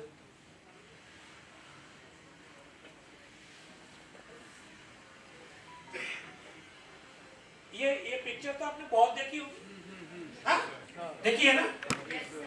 ये क्या समझते हो इस पिक्चर को देख करके? और आपके जीवन से कुछ कनेक्ट करके देखो, ये आपको हर वर्ग को बताती है, कुछ कह रही है, आपसे कुछ कह रही है। नहीं समझ पा रहे? मैदान में छोड़ो लड़ो, मैदान में छोड़ो लड़ो, ओके। और जीवन युद्ध, जीवन युद्ध, और कभी कभी अपनों के काम लेना पड़ता है। Okay good. अभी सर ने जो है, जो आपके जो संस्कृत के सर थे, अभी उन्होंने जो है यहाँ पे बहुत अच्छे से भरत सर ने बोला था, सारथी एक शब्द बोला था ना। हाँ, इस पिक्चर को देखने से ये पिक्चर बताती है, समझाती है, कहती है कि जब इंसान चुनौतियों से, समस्याओं से चारों तरफ से घिर जाए तो अपने इस जीवन की डोर अपने जीवन के सारथी को सौंप देनी चाहिए। कौन है भाई आपका जीवन का सारथी? आपके पेरेंट्स और आपके शिक्षक आपके जीवन के सारथी हैं। अगर आपने इन चुनौतियों और समस्याओं में अपने जीवन के डोर, अपने जीवन के सारथी को सौंप दिया, तो आपको हर समस्या, हर चुनौती से निकाल करके वो आपको लक्ष्य तक पहुंचा देंगे। ये पिक्चर वही कह रही है कि जो दुर्योधन, जो ये इसमें अर्जुन जो दुनिया का सबसे बड़ा धनुर्धर था, युद्ध क्षेत्र में आकर के भाई बंधु बांधवों को देख करके उसका मन हताश, निराश हो गया और उसने अपना धनुष डाल दिया, अपने हथियार डाल दिए, लेकिन अपने जीवन की डोर, अपने जीवन के सखा, अपने मित्र कृष्ण के हाथों में सौंप दी थी। आप जानते हैं कि 11 अक्षौणी सेना को हरा करके ये 5 निष्कासित बेटे, उनको विजय दिला दी थी। तो हमें जीत मिल सकती है, लेकिन अगर जीवन की डोर अपने जीवन के सारथी को सौंपेंगे तो। ये पिक्चर ये कहती है, और हम यही नहीं कर पा रहे। जब हम चुनौतियों और समस्याओं से घिर रहे हैं तो फिर हम हताश और निराश हो जा रहे हैं और इस डिप्रेशन में चले जाते हैं कि हम उस चीजों की, घटनाओं की कल्पना भी नहीं कर सकते। तो इसलिए बहुत जरूरी है कि अपने जीवन की डोर अपने सारथी को सौंपना। ये यहाँ पर जो अभी मैं चर्चा कर रहा था, 13,000 से 18,000 फीट तक की ऊंची पहाड़ियां हैं जो निर्जन है, पथरीले हैं, ऑक्सीजन नहीं है, बिल्कुल नहीं है। तो ऑक्सीजन नहीं है तो किस तरह की इस परिस्थितियों में वहां पर युद्ध लड़ा गया। ये पिक्चर ये मैंने रखा है। आप लोग पहाड़ी क्षेत्र में कभी पिकनिक के लिए गए होंगे, घूमने के लिए गए होंगे कभी, तो ये पहाड़ी क्षेत्र में रोड इस तरह की होती है, इसी तरह की होती है। और ईसीजी कराया कभी? ईसीजी कराया कभी नहीं? उसका कहीं पिक्चर, चित्र देखा है ना? वो इस तरह की होता है ना? तो ये रोड को अगर इस तरह को ऐसे करेंगे तो ये भी हमारी ईसीजी की तरह ही है। तो इस तरह से अगर तरंगे चल रही हैं तो क्या हो रहा है? हार्ट बीट चल रही है, इंसान जिंदा है।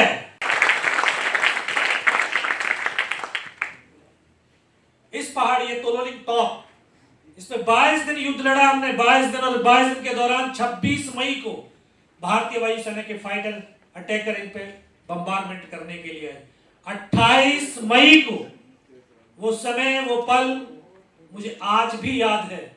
शाम का वक्त होने वाला था, 3 अटैकर हेलीकॉप्टर फायर करने के लिए आए और ये लास्ट वाला हेलीकॉप्टर था जिसको पाकिस्तान की फौज ने गाइडेड मिसाइल के द्वारा वहीं पर गिरा दिया था। इन सब परिस्थितियों के बावजूद हम लड़ते रहे, संघर्ष करते रहे।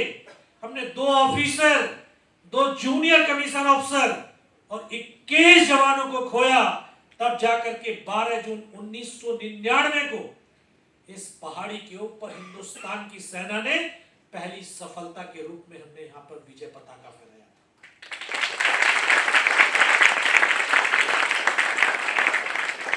तो एक सफलता मिलने के बाद अगर इंसान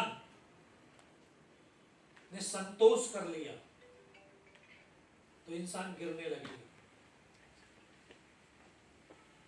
उस सफलता मिली है, जश्न मनाओ और उसमें 4 ठोकर मार दो जो बहुत दूर चली जाए। फिर उसको प्राप्त करने के लिए आप संघर्ष करोगे। अगर वो आपके पास ही रही तो आपको हमेशा नीचे गिराएगी। तो एक संघर्ष, एक सफलता मिली, मल्टीपल टास्क होते हैं। फिर फौज के अंदर वही मल्टीपल टास्क। दूसरा टास्क दिया गया टाइगर हिल। ये टाइगर हिल, इसको आपने फिल्मों में बहुत देखा होगा। 18,000 फीट ऊंची पहाड़ी जिस पर ऑक्सीजन की मात्रा और कम होगी। हाइट ज्यादा होने से दुश्मन के पास एडवांटेज ज्यादा दूर तक देख सकता है, और ज्यादा दूर तक देख सकता है तो ज्यादा दूर तक मार भी सकता है। तो इस पहाड़ी को पुनः प्राप्त करने के लिए एक विशेष टीम का गठन किया गया, जिसको घातक प्लाटून फौजी भाषा में और सिविल भाषा में कमांडो टीम कहते हैं। बहुत सारे जवानों की जो डेथ हो गई थी, शहीद हो गए थे, तो उन जवानों की आपूर्ति के लिए नए जवानों का चयन शुरू हुआ। तो मैं नौजवान साथियों आपसे कहता हूं कि व्यक्ति की पहचान किसी ओहदे या रैंक से नहीं होती है। व्यक्ति की पहचान उसके कर्म, उसके कार्य से होती है। मेरी तब तक सिर्फ इतनी पहचान थी कि मैं 18 ग्रेनेडियर ब्राव कंपनी नंबर 5 प्लाटून के नंबर 1 सेक्शन का नंबर 1 जवान हूं, इतनी पहचान थी। लेकिन इस 22 दिन की लड़ाई के दौरान हम 15 जवानों की एक टीम, जिसका काम था फॉरवर्ड में लड़ रहे जवानों को रसद पहुंचाना, और 15 में से हम 3 जवान ऐसे थे जो 22 दिन तक बिना खाए, बिना सोए, बिना रुके, बिना थके लगातार चलते रहे, और उसी काम से हमारी पहचान बनी। ये तीनों जवान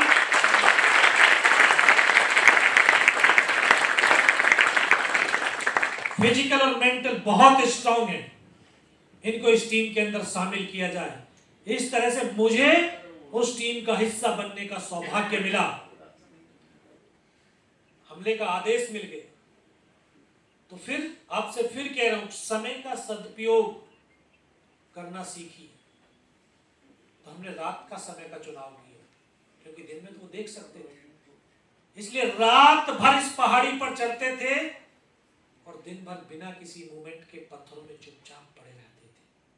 जितनी देर अभी आपसे बात करते हो गया, अगर बैरिक से बाहर खड़े होते तो चेहरे की स्किन फट करके खून टपकना शुरू हो जाता था।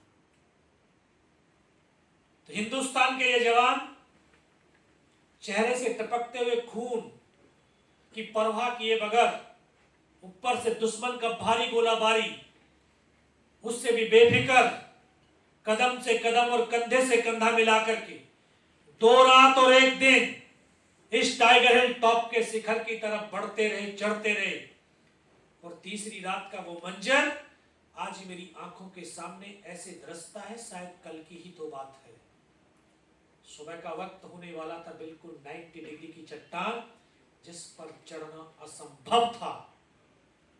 हमें भी लगता है कई बार जीवन आप नहीं हो पाए, लेकिन कुछ भी मनुष्य से असंभव नहीं है। इस पूरी प्रकृति की अगर सबसे बड़ी शक्ति है तो वो मानव शक्ति है। इंसान के पास शक्ति है, इससे बड़ी और किसी के पास शक्ति नहीं। हर चीज संभव है, लेकिन हम जब उससे टकराएंगे, उसमें जाएंगे, तब हमें उसी समस्याओं से, उसी चुनौतियों से निकलने के रास्ते भी मिलेंगे और लड़ने के तरीके भी मिलेंगे। पहाड़ी में घूमे, पता चला नहीं मैनुअल नहीं चढ़ सकते, रस्सी के सहारे चढ़ा जा सकता है। रस्सियों के सहारे चढ़ना शुरू किया। जब इंसान चलेगा तो लाजमी है कि आवाज तो होगी। पत्थरों पे चल रहे तो पत्थर भी गिरेंगे, पत्थरों की आहट, हमारी आवाज। दुश्मन शायद सो रहा था, दोनों उनके बीच से हम गुजर रहे थे, उस आवाज से वो जग गए। उनको लगा कि इनके बीच में यहाँ तो हिंदुस्तान की फौज आ गई। इस तरह से फायर खुल गया, रास्ता कट ऑफ हो गया।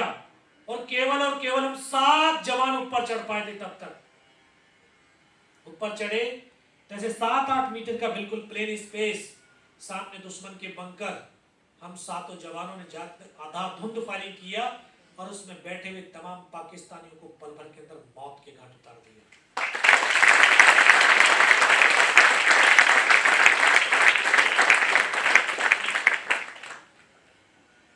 ये टॉप बहुत नजदीक पहुंच गए थे हम टॉप के, ये 50-60 मीटर रह गया था।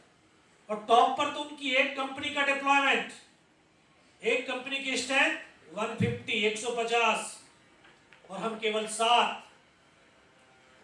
लेकिन फिर भी साहस के साथ, निडरता के साथ लड़ते रहे और लड़ते लड़ते वो परिस्थिति भी आई कि एक कदम आगे रखते हैं तब भी हेड शूट है और एक कदम पीछे रखते हैं तब भी हेड शूट है।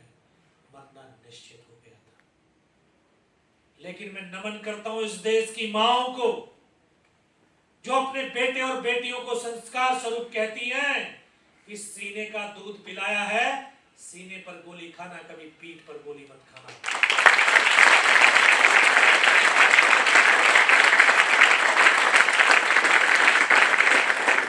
आज ये हिंदुस्तान के बेटे और बेटियां सीमा पर खड़े होकर के सीने पर गोलियां खाते हैं।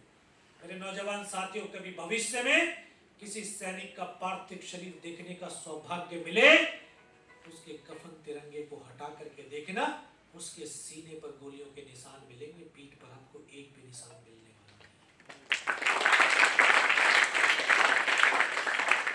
और इतने बड़े तो आप भी हो गए थे, हम भी थे। कितना तो पता था इस पृथ्वी का सत्य है, प्रकृति का सत्य है कि धरती पर जो पैदा हो उसकी मृत्यु निश्चित है।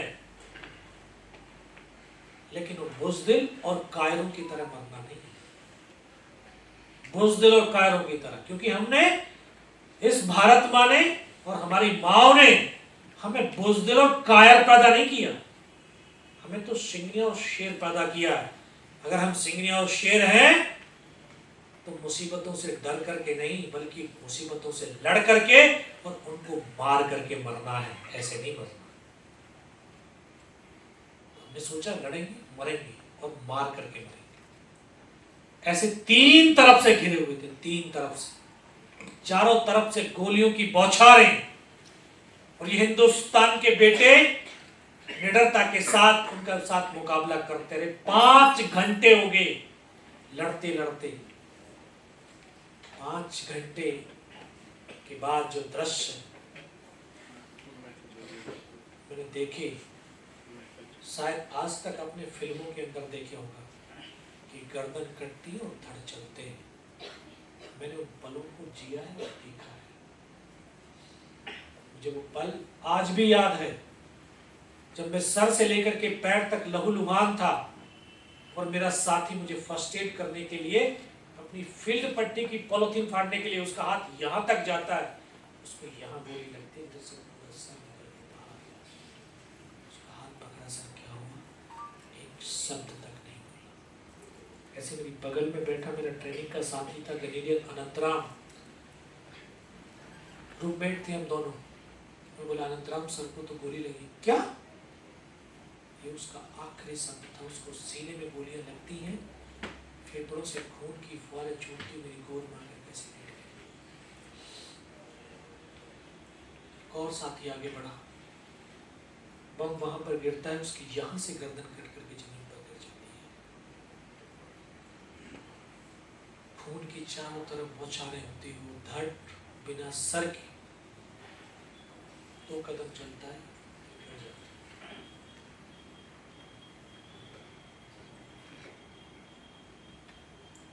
और साथी आगे बढ़ा, फिर एक और बम गिरता है, उसके दोनों हाथ दोनों पैर कट जाते हैं। इस तरह से एक एक करके मैंने तमाम साथियों को अपनी आंखों के सामने मां भारती की गोद में सोता हुआ देखा है। जो अंग शरीर से कट करके जमीन पर गिरते, किस तरह से उछलते हैं, तड़पते हैं, इनको शब्दों में बयान नहीं किया जा सकता। लेकिन फक्र होता था कि धड़ पे सर नहीं है, लेकिन हाथों से बंदूक नहीं छूट रही थी।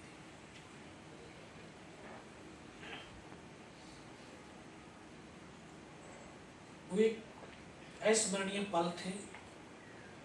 और रोज जब पलों को याद करता हूँ तो आंखों से आंसू आते हैं, रोज रोता हूँ। लेकिन फक्र ये होता है कि उनके लहू की जो ज्योति इस मेडल के रूप में मेरे पास है, इस ज्योति चेतना को लेकर के देश में घूम रहा हूँ। आशा और अपेक्षा करता हूँ कि कोई एक मेरे जैसा, एक भगत सिंह जैसा, एक सुखदेव जैसा एक बेटा, एक रानी लक्ष्मीबाई एक बेटी वहाँ से मुझे दिखाई दे, मिले और इस राष्ट्र को का जो पुरुषार्थ है, वीरत्व है, साहस है, उसके साथ इस राष्ट्र के साथ कंधे से कंधा मिला करके खड़ा हूँ। रोज रोता हूँ लेकिन फिर भी चलता हूँ, इसी आस में चलता हूँ। उनको तो यकीन हो गया कि इनमें से कोई जिंदा ही नहीं। फिर उन्होंने अमानवीय क्रूरताओं का तांडव शुरू किया। पहले रीचेक कराया कि इनमें से कोई जिंदा तो नहीं, गोलियां मारने लगे। इन आंखों से देख रहा हूं कि जब हमारे जवानों के शरीर के अंदर गोलियां मारते थे, बॉडी ऐसे उछलती थी ऊपर की तरफ। उसने जब सामने वाले को मारा, उसकी बॉडी उछली, बगल वाले को मारा, उसकी उछली। मैं इस तरह से था। उसने फर्स्ट में यहाँ पे गोलियां मारी, फिर पैर में गोली मारी। मैं देख रहा हूँ कि धुआं निकल रहा है, उस गोली की पीड़ा को चुपचाप पड़ा सहता रहा। ये कौन सा पी है? अरे 3P का फॉर्मूला बताया था, कौन सा पी है? ये परफॉर्मेंस, पैशन नहीं। आज एक सुई चुभती है तो असहनीय पीड़ा होती है। उस समय गोलियां शरीर के आर पार जा रही हैं, धुआं निकल रहा है। उसकी जो सामर्थ्य थी, उस सहन शक्ति की, वो कैसे आई? जो मैं आपको, जो आपके पास जो ऊर्जा है, जो आपके पास शक्ति है, जो आपके पास सामर्थ्य है, ऐसे इसको एकाग्र किया था, एक साथ इकट्ठा किया था, एकत्रित किया था। और जब आपके पास जो आपकी ऊर्जा है वो एकत्रित हो गई तो आप गोलियों के निशान, गोलियां लग रही हैं, कोई परवाह ही नहीं है। क्योंकि मन से परे चले गया। मन से दर्द होता है, बॉडी से नहीं होता। बॉडी से होता दर्द। अगर बॉडी से दर्द होता तो मरे हुए का पोस्टमार्टम नहीं होता। वो मन की, वो एक भाव है, एक मन का वो स्तर है जो हमें एहसास कराता हर चीज का। तो मन तो था ही नहीं, मन तो कहीं दूसरी जगह था। बॉडी थी, बॉडी को मार कर। फिर उनको जब ये हो गया कि इनमें से कोई जिंदा नहीं, अमानवीय क्रूरताओं का तांडव उन्होंने शुरू किया। हमारे जवानों की बॉडियों में पत्थर मारने लगे, बूट की ठोकरें मारने लगे, गालियां देने लगे। और ये सब कुछ पड़ा हुआ सहता रहा, देखता रहा। बहुत देर के बाद फिर उनके कमांडर ने बोला इनके हथियार उठा लो और नीचे जो हिंदुस्तान का पोस्ट है उसके ऊपर हमला कर डालो। जब हमले वाली बात मैंने सुनी तो मुझे तब एहसास हुआ कि आज तो मेरी पूरी टीम खत्म हो जाएगी। तब ऊपर वाले से एक ही प्रार्थना करी कि अगर मुझे बस इतने जिंदा रख दे प्रभु कि मैं अपने साथियों तक सूचना दे सकूं। और यह सत्य है, अगर हम निस्वार्थ भाव, सच्ची श्रद्धा के साथ उस परमपिता परमेश्वर अल्लाह को याद करते हैं, वो शक्ति तो साक्षात हमारे सामने आ जाती है। लेकिन समर्पण भाव सच्चा होना चाहिए। कैसा होना चाहिए? महाभारत देखिए ना, देखिए ना महाभारत। द्रौपदी का चीरहरण जब हो रहा था तो द्रौपदी के जो भाई सखा के रूप में कृष्ण थे, जब उनका चीरहरण होने लगा तो चीर को ऐसे पकड़ करके जब तक वो कृष्ण को पुकारती रही, कृष्ण नहीं आए थे। और जैसे उन्होंने अपनी चीर को छोड़ करके दोनों हाथों से समर्पण किया, पल भर के अंदर कृष्ण भगवान वहां पर उपस्थित हुए और उनके चीर को बढ़ाने का शुरू कर दिया था। समर्पण, वही एक बस समर्पण था, एक विश्वास था, आस्था थी कि मुझे अपने साथियों को बचाना है किसी भी तरह से। दोबारा से वो गोलियां मारने लगी। फिर आकर के एक एक को जो है गोली मार रहे, हथियार उतारे। उसने फिर भी मेरी बाजू में पैर में गोली मारी, 2 कदम चला। मैं आंखों से देख रहा हूँ कि बंदा रुक गया, रुका। तब लगा कि हाँ यार अब शायद इसको एहसास हो गया कि जिंदा है, अब नहीं छोड़ेगा। वो पीछे मुड़ा, उसने राइफल ऐसे करी मेरी सीने की तरफ, तब मुझे भी लगा यार अब नहीं बचूंगा। लेकिन कहते हैं जाको राखी साइयां मार सके न कोई, और इस देश को भारत माँ कहते हैं, ऐसे नहीं कहते। ये भारत माँ है, ये सजीव है, ये कंकर और मिट्टी वाली नहीं है। माँ भारती अपने बेटों की वीरता, शौर्य, पराक्रम और बलिदान को कभी दफन होने ही नहीं देती। किसी न किसी एक को जरूर माध्यम चुनती है। शायद इस माँ भारती ने मुझे वो माध्यम चुना होगा कि उसके बेटों ने जो शौर्य, वीरता, पराक्रम दिखाते, जो बलिदान दिया है, उसको मैं दुनिया तक पहुंचा सकूं। तो जब उसने गोली चलाई तो यहाँ पे पर्स रखा था, और पर्स में 5-5 रुपए के कुछ सिक्के थे। पूरी पैंट फट गई थी पहाड़ियों पे चलते चलते। शायद इस माँ भारती ने वो सिक्कों को एक साथ इकट्ठा कर दिया होगा, और जब गोली चली तो जाकर के वो सिक्कों पे लगी। उस गोली के धक्के से, पावर से, फोर्स से मुझे भी आभास हुआ कि मैं तो मर गया हूं। पाकिस्तान का दूसरा जवान आया होगा, शायद उसने हथियार उठा करके जब जा रहा होगा, उसका पैर मेरे पैर से टकराया। तब मुझे आभास हुआ, एहसास हुआ मैं तो जिंदा हूं। तब एक अंतर्मन से आवाज है कि योगेंद्र अभी तक नहीं मरा तो अब मरेगा भी नहीं। मेरे पास एक हैंड ग्रेनेड था, अपने हैंड ग्रेनेड निकाल करके इस तरह से फेंका तो कोट के अंदर हुड लगे हुए, वो ग्रेनेड उसके हुड के अंदर जा गिरा, और जब तक वो ग्रेनेड को निकाल पाता, ग्रेनेड फट गया, उसका यहाँ से पूरा सर उड़ा और वो हमारे ऊपर आकर कैसे गिरा। उस धमाके से पाकिस्तान के जवानों में खलबली मची कि इनमें से कोई जिंदा है। कुछ बोले जिंदा ने, नीचे से फौज की दूसरी टुकड़ी ऊपर चढ़ाई, रीइंफोर्समेंट आ गई। बस वही एक मौका था मेरे पास। मैंने दोनों हाथों से उसकी राइफल को उठाने की कोशिश करी, ये हाथ तो हिला ही नहीं, इस हाथ की पूरी हड्डी निकल के बाहर थी, सिर्फ कंधा हिला। इसी हाथ से राइफल को उठाया और ऐसे पलटा खा करके वहां से ऐसे फायरिंग किया। 3-4 पाकिस्तानियों को पल भर में मौत के घाट उतारा।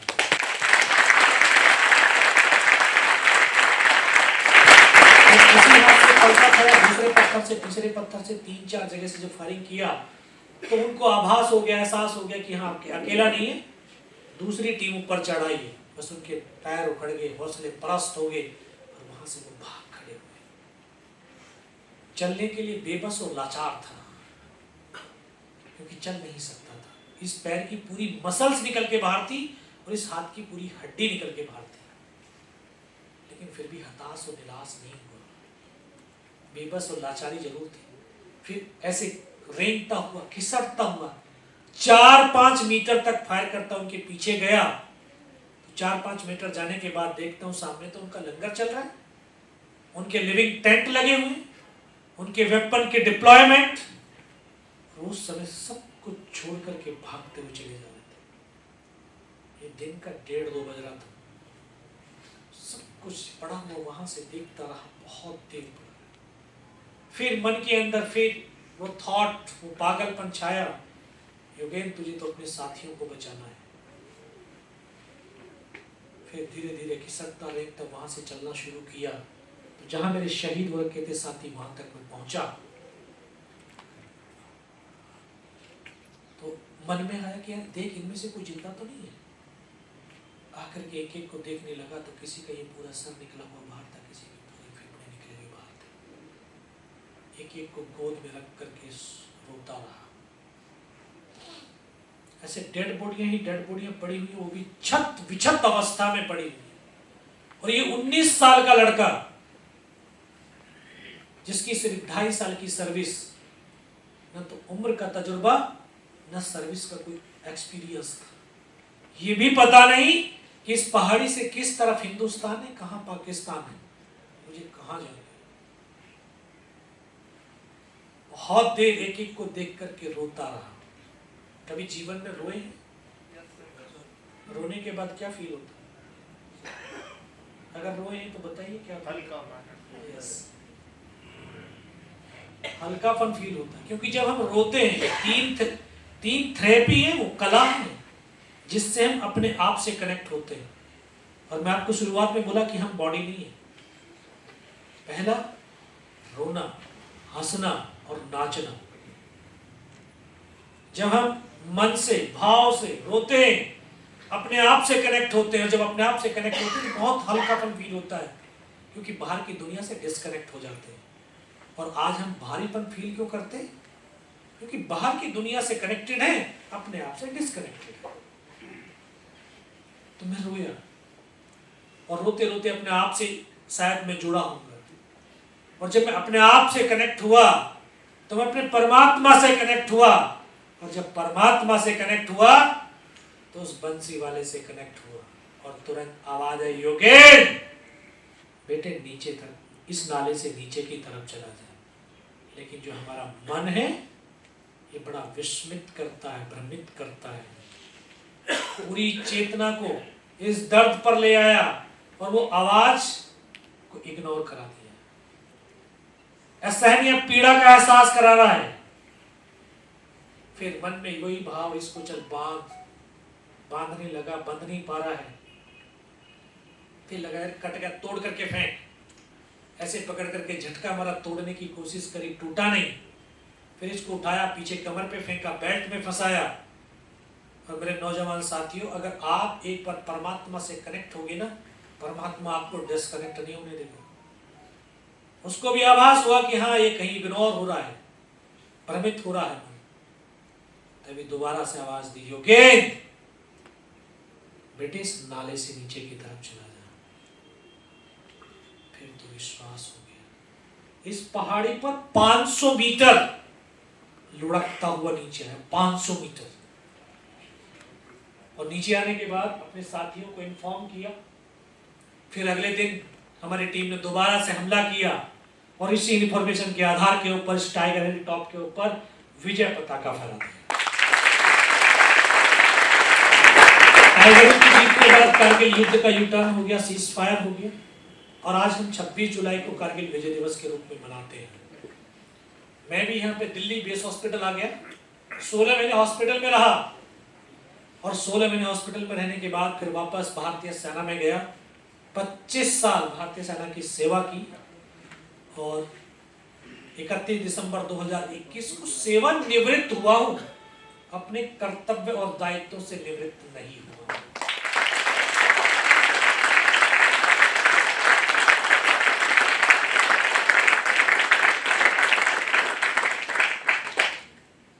ये जो अवस्था है बड़ी ऊर्जावान अवस्था है, बड़े नखरे वाली अवस्था है कि नहीं है? जब घर पे जाते हो या मैस में जब जाते हो, बोला ये कच्ची रोटी है, ये मेरे स्वाद की नहीं है, मेरे ये नहीं है, और थाली में अन्न को डाल करके छोड़ करके चले आते हैं। नहीं होता वैसे होता है। अरे वो 22 दिन जो मैंने गुजारे थे ना, पूरियां देखी, खाई भी होंगी पूरियां, खाई है नहीं?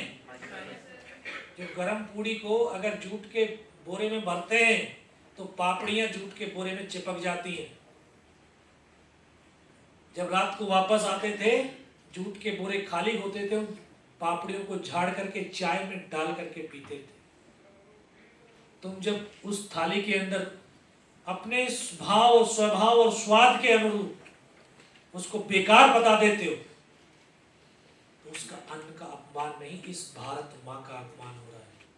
क्योंकि इसी के गर्भ से वो अन्न पैदा हो रहा है, और उस अन्नदाता का अपमान कर रहे हो, जो दिन रात खेतों में पसीने को खून की तरह बहाता है, और फिर वो अन्न रोटी के रूप में आपके पास थाली में आता है, और आपके नखरे होते हैं कि बोला नहीं ये मैं नहीं। जीवन में क्योंकि इस अन्न से इस शरीर की शक्ति है, इसका कभी अपमान मत करना। मैं इतना कहने के लिए आया हूं कि अभी अपने जीवन में सकारात्मक भाव, पॉजिटिविटी अगर रखेंगे, पॉजिटिविटी, तो आप जीवन में बहुत ऊपर तक जाएंगे। पूरा विश्व कहता है कि भारत युवाओं का राष्ट्र है, सच है। 65% युवा इस देश के अंदर है। आपके माँ बाप यार आपसे क्या चाहते हैं? क्या चाहते हैं बताओ? आपकी कामयाबी चाहते हैं, आपकी उपलब्धि चाहते हैं, आपकी दौलत और पैसे का उससे उनको कोई मतलब नहीं है। अरे आप उपलब्धि को प्राप्त होंगे, आपको कोई पोस्ट मिलेगा, उनको सिर्फ वो खुशी चाहिए और वो नहीं दे सकते क्या? और उसका पहला मार्ग आपको बता रहा हूं, सुबह 4:30 बजे उठने शुरू कर दीजिए। जो पॉजिटिविटी का जो एनवायरनमेंट होता है, क्योंकि जिस तरह की एनर्जी हमारे से टकराती है वैसे भाव बनते हैं, और इन्हीं भावों से भावनाएं बनती हैं, उसी से हमारा कैरेक्टर बनता है, उसी से हमारी पर्सनैलिटी बनती है, उसी से हमारा ऑरा बनता है। ऑरा समझते हो ना क्या होता है? हाँ भरने की बहुत बड़ी हुई है ना। अरे पता है ऑरा क्या होता है? हाँ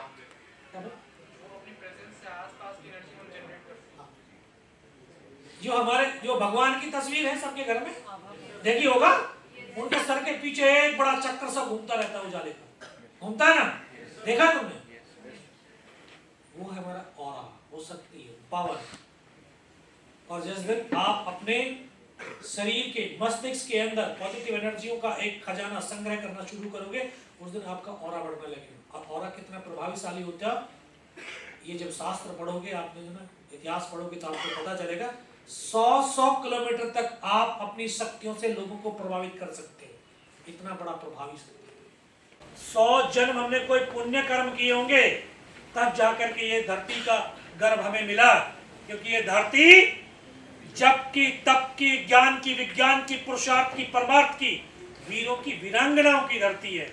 और ऐसी धरती पर हम जन्म लेकर के विचरण कर रहे हैं, तो बच्चों का काम क्या होता है? माँ की सेवा करना, हमें सेवा करने के बच्चे इस भारत में। थैंक यू, बहुत बहुत धन्यवाद। बहुत बहुत धन्यवाद सर। जब आप बोल रहे थे तो ऐसा लग रहा था कि कोई कहानी चल रही है, ऐसा नहीं लग रहा था कोई सत्य होगा। लेकिन जब, क्योंकि आप बोल रहे हैं तो हम लोग सोच भी नहीं सकते जिस तरह की परिस्थिति आपने वहां देखी होगी, जो आपने फील किया होगा। मैं इन छात्रों को यही कह रहा था, आप आए नहीं थे, मैंने कहा कि हम मूवीज देख लेते हैं, हमें कोई फर्क नहीं पड़ता, लेकिन इसीलिए आपका आना इतना जरूरी था। और मैं समझता हूँ कि ये हमें बहुत पहले करना चाहिए था कि आप सबने सुना आप लोगों ने बच्चों, आपके रोंगटे खड़े हुए, आपने सोचा, हम इमेजिन भी कर सकते हैं ऐसी चीज कि हाथ कटा हुआ पीछे बेल्ट में बांधकर और गोली सामने से मारी जा रही। वी कैन नॉट इमेजिन, मतलब हम वहां तक सोच भी नहीं सकते। जहां तक मुझे तो मतलब मैं तो एकदम भावुक हो गया, और मुझसे कुछ बोला मतलब बड़ा मुश्किल है बोलना। और मैं तो बस यही अभी तक यही पढ़ाता था, वयम तुभ्यम बलिहृता सामे हे मातृभूमि, हम बलिदान हो जाएं। लेकिन बातों से बलिदान और इस तरीके से बलिदान में बड़ा अंतर दिखाई देता है। और हम लोग मतलब कैसे किया होगा मैं सोच भी नहीं सकता। मैं आपका बहुत बहुत धन्यवाद करता हूँ। और इसके बाद कुछ बोलना बेकार हो जाता है जब आप इतना कुछ अच्छा सुन लेते हैं। लेकिन फिर भी एक छात्र है हमारा एनसीसी का, कैडेट अक्षय कुमार, वो कुछ 1 मिनट आपके लिए कुछ कहना चाहता है।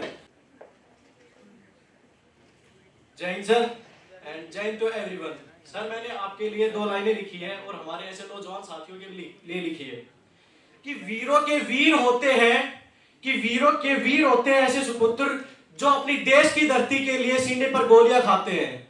कि वीरों के वीर होते हैं ऐसे सुपुत्र जो अपनी देश की धरती के लिए गोलियां खाते हैं। अरे ये तो वो तारे हैं जो खुद बुझकर इस देश को जगमगाते हैं।